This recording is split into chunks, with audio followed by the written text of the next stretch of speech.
का बड़ा दावा, एनडीए के कई मंत्री और एमएलए छोड़ेंगे पार्टी, तेजस्वी का बयान होगा सच।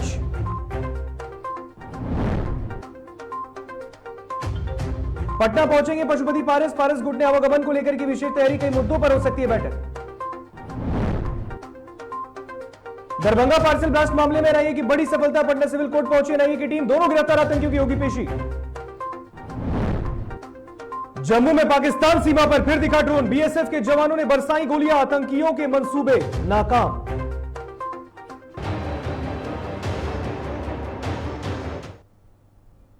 नमस्कार, आप देख रहे हैं डीटीवी भारत और मैं हूं आपके साथ ऋतिक। खबरें विस्तार से।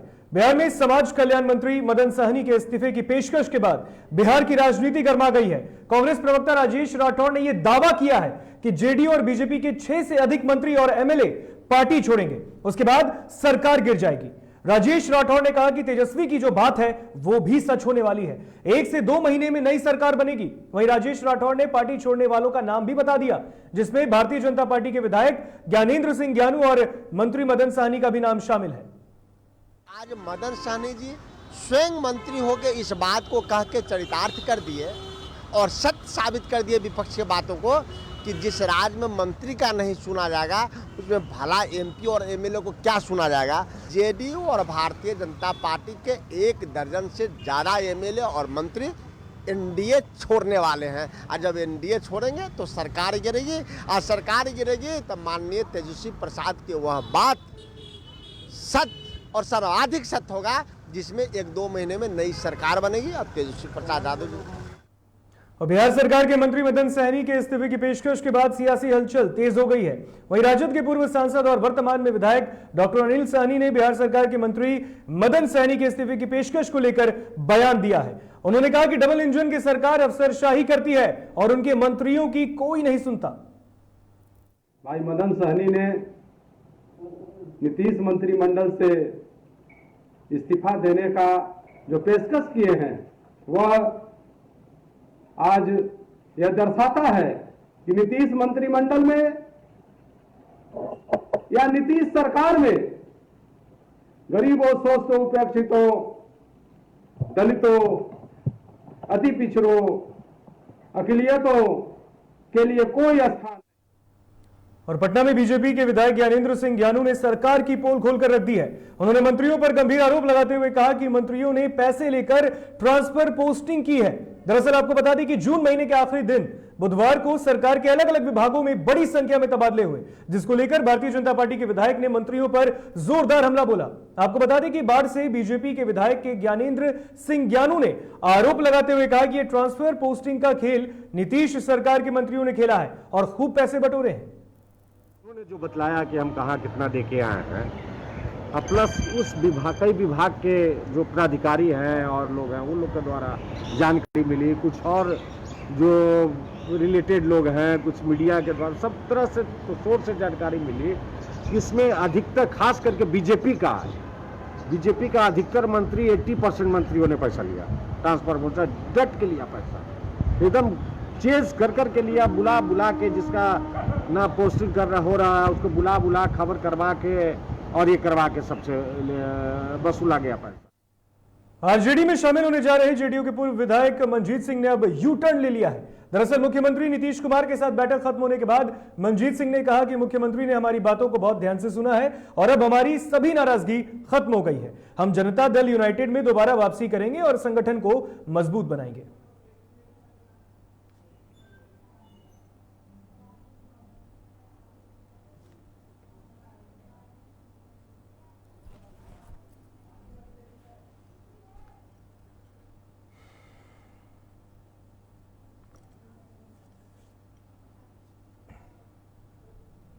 और इस वक्त की बड़ी खबर सूत्रों के हवाले से सामने आ रही है, जहां मांझी के बयान से सीएम नीतीश नाराज है। फोन पर देर तक मांझी और मुख्यमंत्री नीतीश कुमार की बातचीत हुई है। बड़ी खबर सूत्रों के हवाले से इस वक्त सामने आ रही है। मौजूदा राजनीतिक स्थिति पर सीएम ने बयान देने से भी मना कर दिया है। मांझी की पार्टी के नेताओं और प्रवक्ताओं को बयान देने से मनाही है। फोन पर देर तक मांझी और सीएम नीतीश की बातचीत हुई। इस वक्त की बड़ी खबर सूत्रों के हवाले से सामने आ रही है। मौजूदा राजनीतिक स्थिति पर सीएम ने भी बयान देने से मना कर दिया है। बड़ी खबर सूत्रों के हवाले से इस वक्त सामने आ रही है। मांझी की पार्टी के नेताओं और प्रवक्ताओं को भी बयान देने से मनाही है। मांझी के बयान से मुख्यमंत्री नीतीश जो है वो नाराज हैं। शराबबंदी और मदन सहनी मामले पर मांझी ने बड़ा बयान दे दिया था, जिसके खिलाफ सीएम नीतीश कुमार है और सीएम उनसे नाराज है।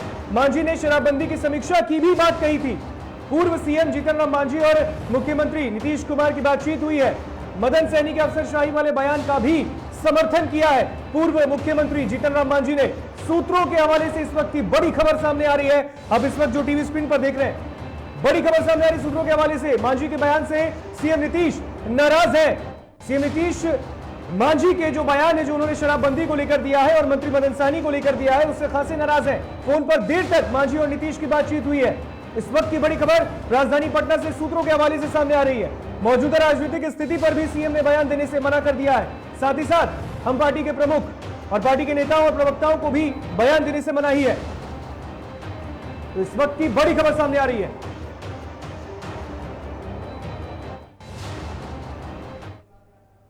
और इस पर अधिक जानकारी के लिए हमारे साथ हमारे सहयोगी अभिषेक जुड़ गए। अभिषेक, एनडीए में कुछ भी ठीक नहीं चल रहा है और इसका प्रमाण अब सामने आ रहा है।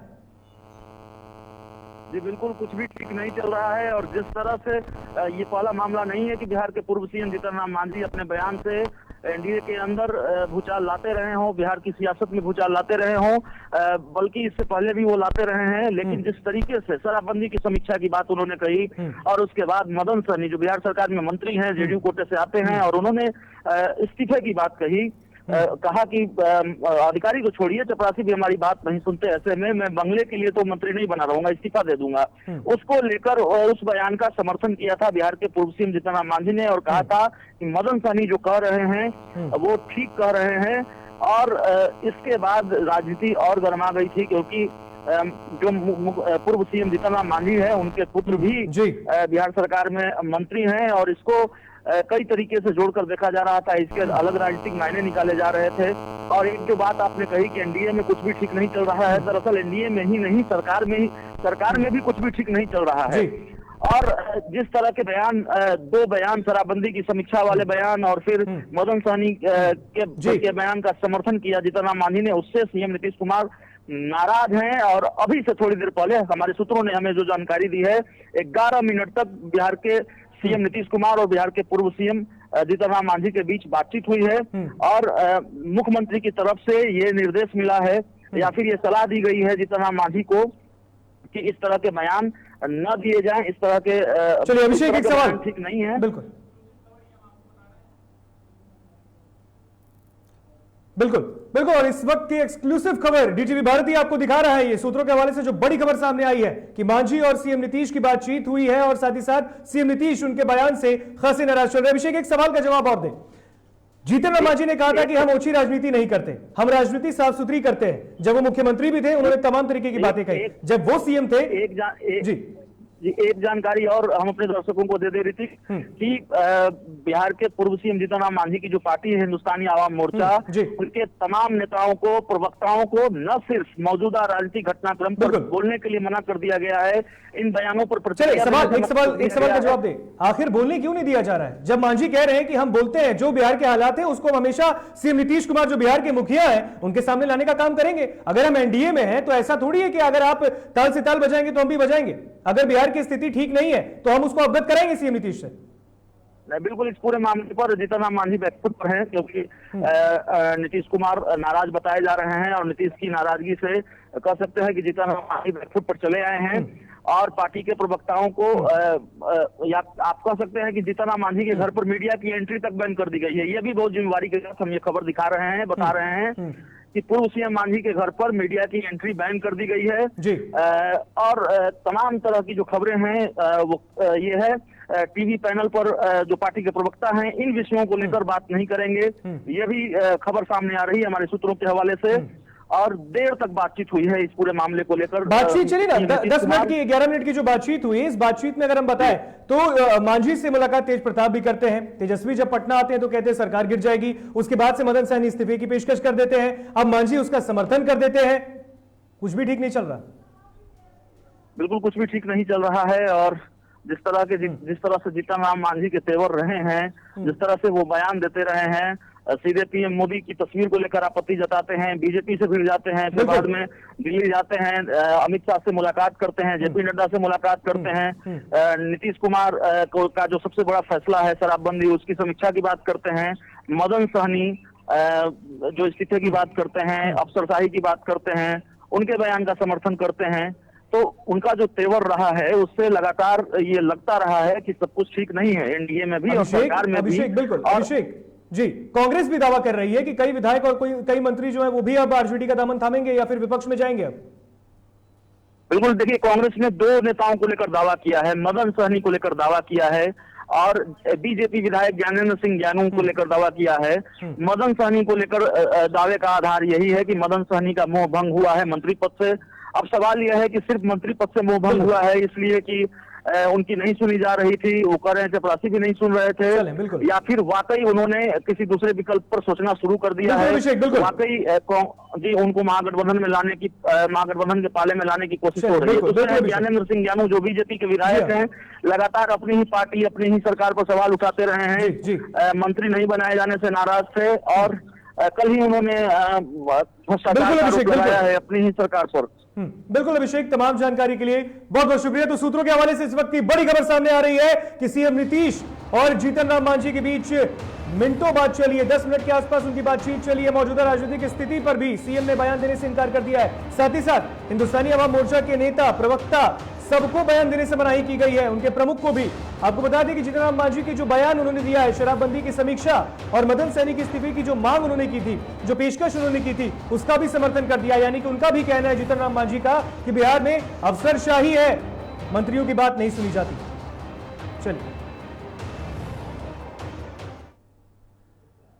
चलिए बढ़ते हैं अब खबरों में आगे। एनआईए की टीम आज हैदराबाद से सीधे पटना पहुंची है। दरभंगा पार्सल ब्लास्ट मामले में गिरफ्तार इमरान मलिक और नासिर मलिक को लेकर पटना स्थित एनआईए कोर्ट में पेश की गई। पेशी के साथ ही कोर्ट से दोनों का ट्रांजिट रिमांड पर देने की मांग करेगी। एनआईए की टीम कैराना के सलीम से सख्ती से पूछताछ कर रही है। पूछताछ में सलीम ने कई राज उगले। सलीम के बयान पर कुछ और लोग गिरफ्तार होंगे। पाकिस्तान में बैठे दहशतगर्द हिंदुस्तान में तबाही मचाना चाहते थे, इसके लिए उन लोगों ने इकबाल काना को संपर्क किया। आईएसआई का हैंडलर इकबाल काना उत्तर प्रदेश के शामली का रहने वाला बताया जा रहा है।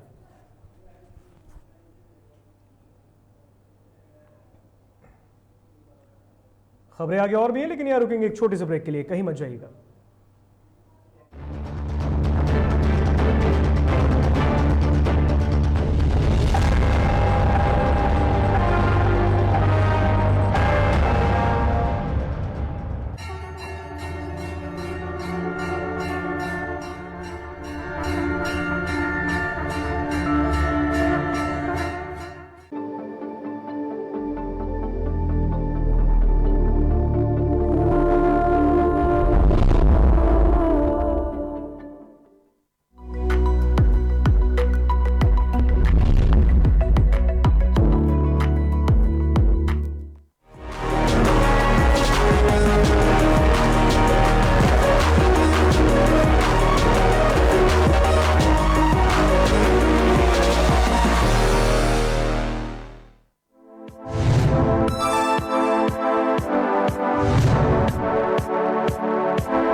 ब्रेक के बाद एक बार फिर स्वागत आपका डीटीवी भारत में। बढ़ते हैं खबरों में आगे और इस वक्त एक और बड़ी खबर राजधानी पटना से आ रही है। लोक जनशक्ति पार्टी की यह खबर, पटना में चिराग गुट ने एक पोस्टर जारी किया है। आशीर्वाद यात्रा से पहले जो 5 जुलाई को होनी है, चिराग पासवान आएंगे और आशीर्वाद यात्रा को लेकर यह पोस्टर जारी किया गया है। चिराग गुट के नेताओं के द्वारा, उनके कार्यकर्ताओं के द्वारा पोस्टर में कविता के जरिए पशुपति कुमार पारस पर निशाना साधा गया है। इस वक्त एक और बड़ी खबर राजधानी पटना से आ रही है। चिराग गुट ने पोस्टर जारी किया पारस गुट के खिलाफ और आपको बता दें कि आशीर्वाद यात्रा को लेकर यह पोस्टर जारी किया गया है। इसके साथ ही कविता के लहजे में उन पर हमला किया गया है, पशुपति पारस पर।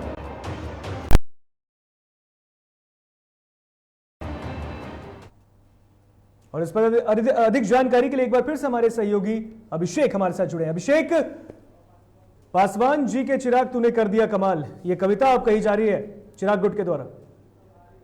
जी बिल्कुल, पशुपति कुमार पारस आज पटना आ रहे हैं, बल्कि थोड़ी देर में वो पटना पहुंच जाएंगे, पटना लैंड कर जाएंगे।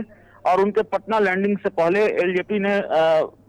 एलजेपी जो चिराग पासवान का गुट है उसकी तरफ से बड़ा निशाना साधा गया है और इस बार अलग तरीके से निशाना साधा गया है।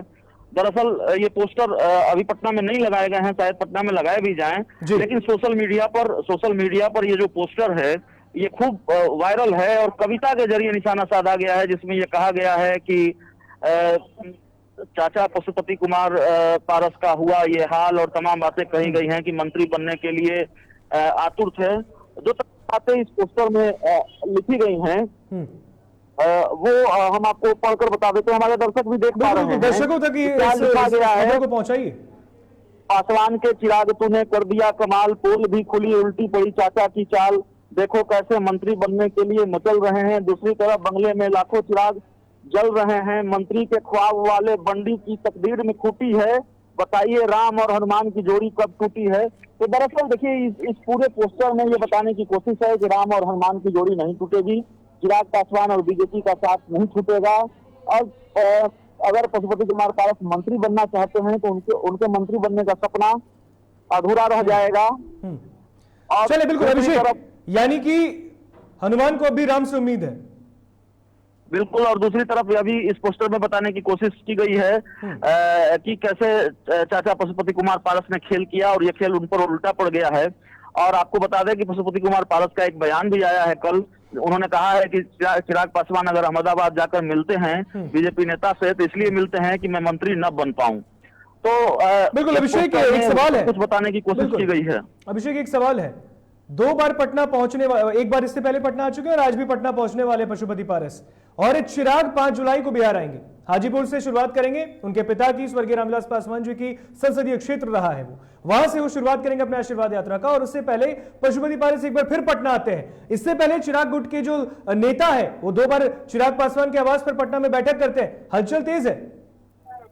बिल्कुल, चिराग पासवान के गुट में हलचल तेज है। चिराग पासवान की गुट के प्रवक्ता हैं कृष्ण कुमार कल्लू, उनकी तरफ से ये पोस्टर सोशल मीडिया पर प्रसारित किया जा रहा है और निशाना साधा गया है।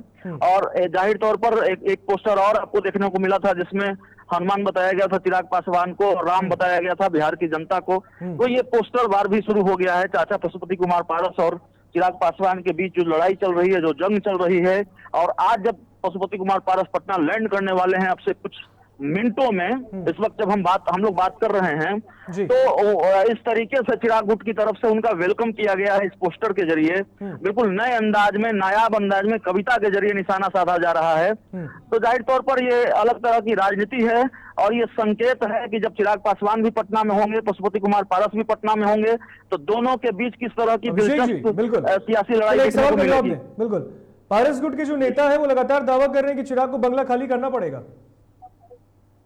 देखिए, ये तो चुनाव आयोग को फैसला लेना है और इस पर कुछ भी कहना जल्दबाजी होगी, लेकिन आसार यही नजर आ रहे हैं कि पशुपति कुमार पारस का जो पलड़ा है वो थोड़ा हल्का है, चिराग पासवान का पलड़ा भारी है। शायद जो जानकारी मानते हैं संभवतः चिराग के पक्ष में ये फैसला आ जाए। हालांकि फिर भी हम यही कहेंगे। एक आखिरी सवाल का जवाब अभिषेक। बिल्कुल जी, आशीर्वाद यात्रा कितनी काम करने वाली है चिराग पासवान के लिए? बिल्कुल, आशीर्वाद यात्रा को लेकर आशीर्वाद यात्रा पर बीजेपी की भी निगाहें टिकी हुई है। चिराग पासवान किस स्तर तक जाकर शक्ति प्रदर्शन कर पाते हैं, कितना सफल होता है आशीर्वाद यात्रा, और चिराग पासवान को कितना जन समर्थन मिलता है। हालांकि कोरोना काल है, उसमें प्रोटोकॉल का पालन भी करना है। किस तरीके से ये चीजें मैनेज हो पाती हैं, चिराग पासवान के पक्ष में आशीर्वाद यात्रा कितना जाता है, उसको लेकर बीजेपी अपना स्टैंड क्लियर करेगी और बीजेपी चिराग को लेकर बीजेपी चलिए बिल्कुल एक सवाल का और जवाब दें अभिषेक। चलिए ठीक है, आशीर्वाद यात्रा की बात है। आशीर्वाद यात्रा जब शुरू होगी, कोरोना काल चल रहा है, कोविड गाइडलाइंस का उल्लंघन भी नहीं करना है। जब हालांकि चिराग आएंगे बिहार, हाजीपुर से शुरुआत करेंगे आशीर्वाद यात्रा की, जाहिर सी बात है कोरोना गाइडलाइन का उल्लंघन होगा। उस वक्त नीतीश सरकार के जो कर्मचारी अधिकारी हैं, जो जिला प्रशासन है, उसके लिए भी चुनौती होगी। हो सकता है कि बीच में से रुकवाया जाए। बिल्कुल ये देखना होगा कि चिराग पासवान को आशीर्वाद यात्रा की अनुमति मिलती है नहीं मिलती है, क्योंकि कोरोना का प्रोटोकॉल का पालन अब भी करना है। जब कोरोना की जो दूसरी लहर है उसका असर कम हुआ है जी, तो प्रोटोकॉल का पालन करना होगा और ऐसे में जिला प्रशासन ये तय करेगा, सरकार ये तय करेगी चिराग पासवान को अनुमति दी जाए न दी जाए। चले बिल्कुल अभिषेक, तमाम जानकारी के लिए बहुत बहुत शुक्रिया आपका। तो बता दें कि पोस्टर में कविता के जरिए पशुपति पारस को, चिराग के चाचा जी को खरी खरी सुनाई गई है। उनको तंज लहजे में उन पर यह व्यंग्य किया गया है। और आपको बता दें कि पटना में ये पोस्टर लगाए जा रहे हैं लोजपा के द्वारा। लोजपा में चिराग गुट के जो नेता है, क्योंकि अब 2 गुट हो चुका है, पारस गुट और चिराग गुट। अब चिराग गुट जो है वो पक्षपात करने पे उतरा है। आपको बता दें वो खिलाफ, चिराग गुट जो है वो पशुपति पारस के गुट के खिलाफ आ गया है। और आपको बता दें कि आज पोस्टर के जरिए, आशीर्वाद यात्रा के पोस्टर के जरिए चिराग पासवान के जो गुट के नेता है, कार्यकर्ता है, वो पशुपति पारस का पटना में स्वागत कर रहे हैं।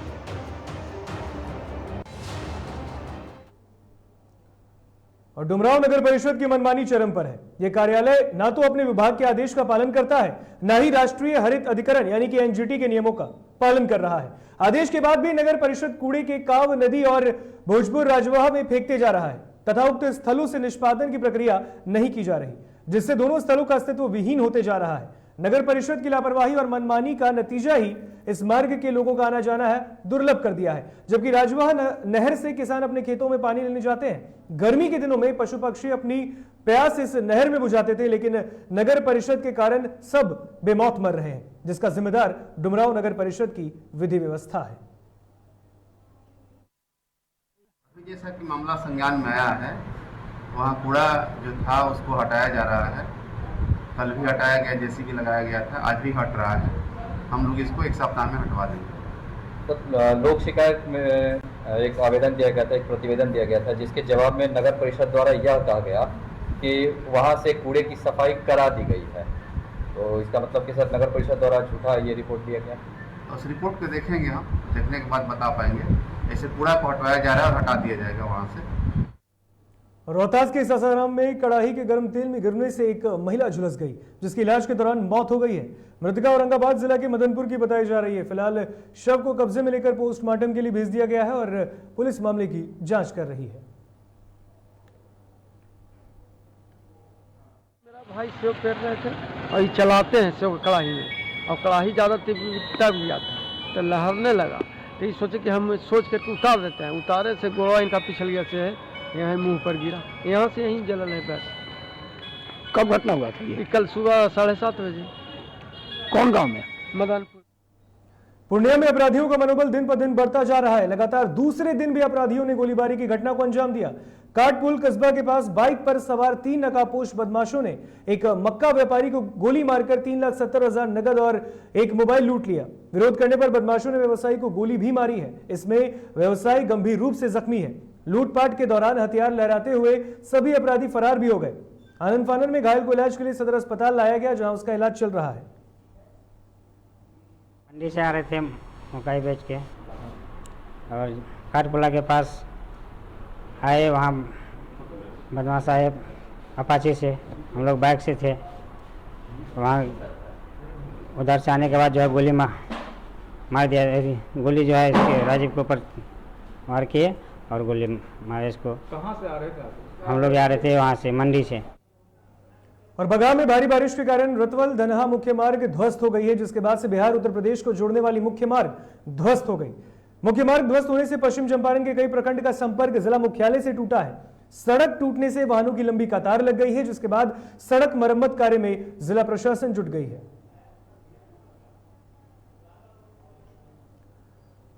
बिहार के कई जिलों में बाढ़ की स्थिति है। ताजा मामला सीतामढ़ी टाउन का है, जहां 2 दिन लगातार बारिश होने के कारण किराना दुकानदारों को जल जमाव का समस्या करना पड़ रहा है। स्थानीय लोगों का कहना है कि जल जमाव से उन लोगों को बहुत दिक्कत हो रही है। ना तो ठीक से खाना बना पा रहे हैं और ना ही घर से बाहर जा पा रहे हैं। हालांकि शहरी इलाके में बहुत सालों के बाद जल जमाव की समस्या देखी गई।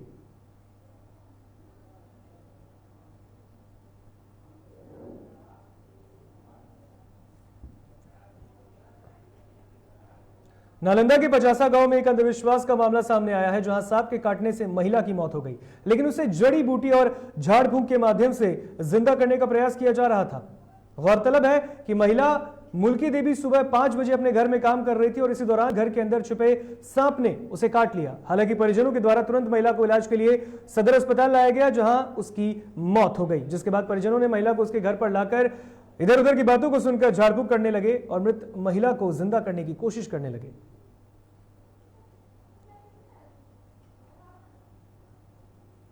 और अंतर्राष्ट्रीय प्लास्टिक बैग फ्री दिवस के अवसर पर पटना नगर निगम प्लास्टिक फ्री सिटी अभियान शुरू करने जा रहा है, जिसके तहत शहरवासियों को प्लास्टिक का उपयोग नहीं करने के लिए जागरूक किया जाएगा। इस कार्यक्रम में महापौर सीता साहू और नगर आयुक्त हिमांशु शर्मा शामिल होंगे, जो खुद सेवी संस्थाओं द्वारा किए गए बैग को लोगों को देकर शुरुआत करेंगे।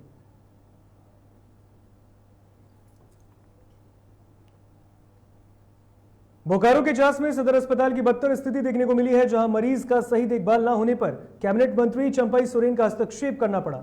बोकारो सदर अस्पताल के डीएस डॉक्टर एनपी सिंह की घोर लापरवाही भी सामने आ रही है, तो वहीं मंत्री के निर्देश पर अस्पताल प्रबंधन के दोषी अधिकारी पर कार्रवाई की बात भी कही जा रही है। जो भी हमारे ड्यूटी में थे उनको हिदायत भी दी है हमने, और सो कॉल भी पूछा है कि इस तरह की लापरवाही मरीजों के साथ, खास करके जिस मरीजों का कोई अटेंडेंट ना हो, नहीं होना चाहिए। हम अपने जिलाधिकारी सर के आदेशानुसार और सिविल सर्जन सर के निर्देश के तहत अपने कर्मचारियों से सो कॉल पूछ चुका है। देखते हैं क्या जवाब, और उन्हें चेतावनी भी दी गई कि भविष्य में इस तरह से किसी भी मरीजों के साथ लापरवाही न हो। धनबाद के बड़ादहा में तालाब में डूबने से 25 वर्षीय युवक की मौत हो गई। बताया जा रहा है कि मृतक मछली पकड़ने के दौरान तालाब में डूब गया, तो वहीं घटना के बाद तालाब के पास ग्रामीणों की भीड़ जुट गई। सूचना मिलने पर मौके पर पहुंची पुलिस शव की तलाशी में लगी है।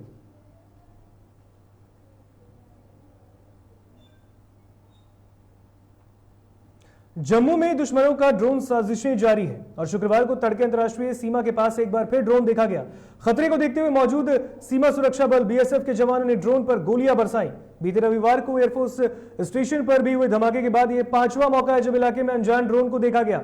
रविवार को हुए हमले की जांच नेशनल इन्वेस्टिगेशन एजेंसी यानी कि एनआईए कर रही है। जम्मू पाकिस्तान से सटे अरनिया सेक्टर से सटे अंतरराष्ट्रीय बॉर्डर पर आज सुबह करीब 4:15 बजे एक हेक्सा ड्रोन देखा गया। कहा जा रहा है कि ड्रोन ने भारतीय इलाके में प्रवेश नहीं किया और पाकिस्तान की सीमा में ही रहा। इलाके में कुछ वक्त उड़ते रहने के बाद वो गायब हो गया। ड्रोन के नजर आते ही बीएसएफ ने उस पर फायरिंग भी शुरू की। बीएसएफ के सूत्रों की जानकारी दी है कि यह ड्रोन जासूसी के मकसद से यहां आया था और भारतीय पक्ष की सतर्कता और कार्रवाई के चलते वापस चला गया।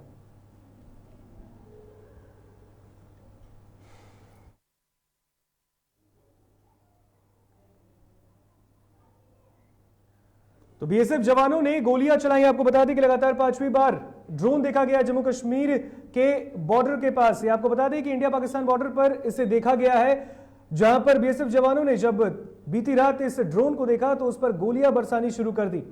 वहीं जवानों की मुस्तैदी के कारण, उनके अलर्टनेस के कारण ड्रोन गायब भी हो गया है। लेकिन लगातार ये 5वीं बार है जब ड्रोन को सीमावर्ती इलाके में देखा गया है।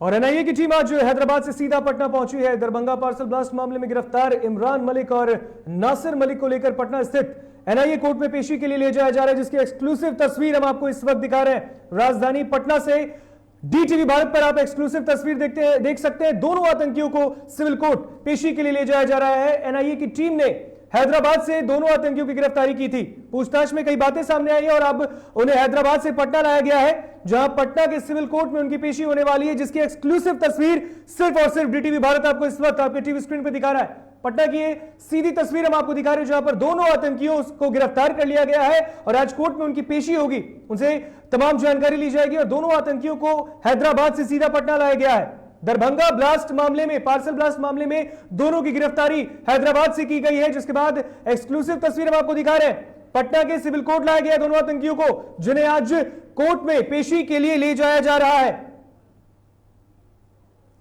तो एनआईए की टीम को बड़ी सफलता हाथ लगी है, आप तस्वीरों में साफ देख सकते हैं। दोनों ही आतंकी, दोनों को हैदराबाद से पटना लाया गया है आज, और आज एक्सक्लूसिव तस्वीर आपको डीटीवी भारत दिखा रहा है, सिर्फ आपके टीवी स्क्रीन पर इस वक्त आपको दिखा रहे हैं हम। सबसे पहले आप देख सकते हैं दोनों आतंकियों को लेकर पटना के सिविल कोर्ट ले जाया जा रहा है, जहां पर उनकी पेशी होगी, तमाम जानकारियों का खुलासा होगा। दरभंगा पार्सल ब्लास्ट मामले में दोनों की गिरफ्तारी हुई है।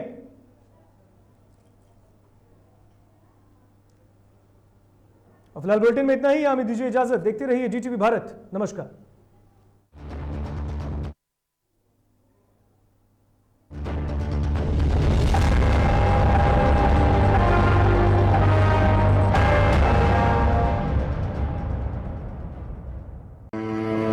गरीबों को मिल रहा चावल और आटा, कितना सच है ये सरकारी डाटा। पेट नहीं रजिस्टर भरता है, थाली पर